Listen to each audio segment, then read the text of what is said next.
What's up, madlang people? Kumusta lahat? Hopefully you are in good health, guys. Guys, ko-compare natin, guys. Yung trabaho natin ngayon, gagawin nating part-time. Tapos, yung investment natin, gawin nating full-time. Di ba, parang sa tingin ko, maganda.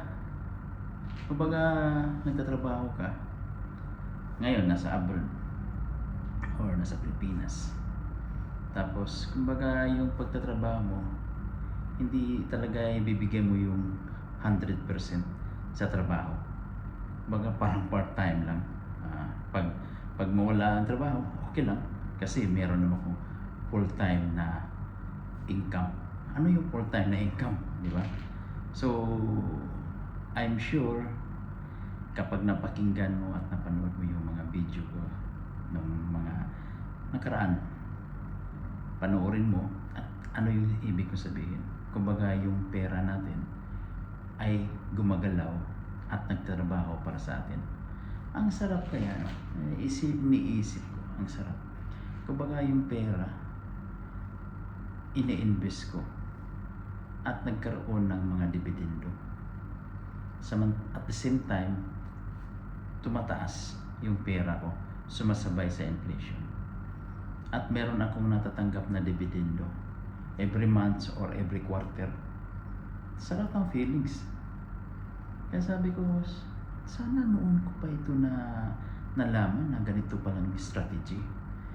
At sa 3 taon, mag-4 na taon ako, nag-internalize strategy, trading, at stock investment, long-term investment, at ano-ano pang klaseng investment, at sa mga training.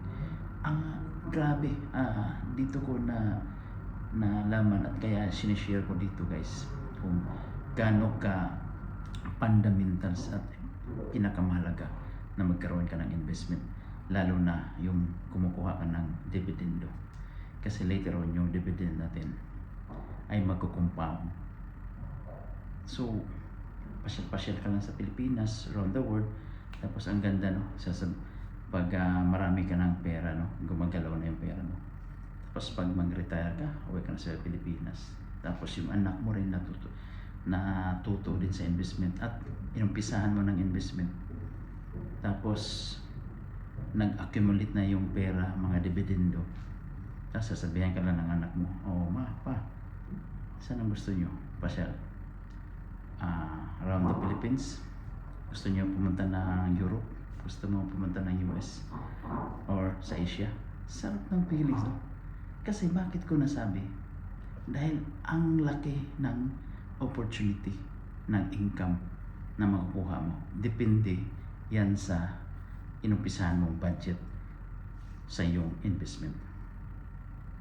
At papanoorin nyo, guys, meron akong ipipresent na continuation at paano ko na-derive yung buong dividendo, local and international, i-compare natin. So, you will amaze. Sure. Sabi nga, ganito pala dapat ang magawa natin. Kaya, Pinoy, yayaman tayo. Money works for us.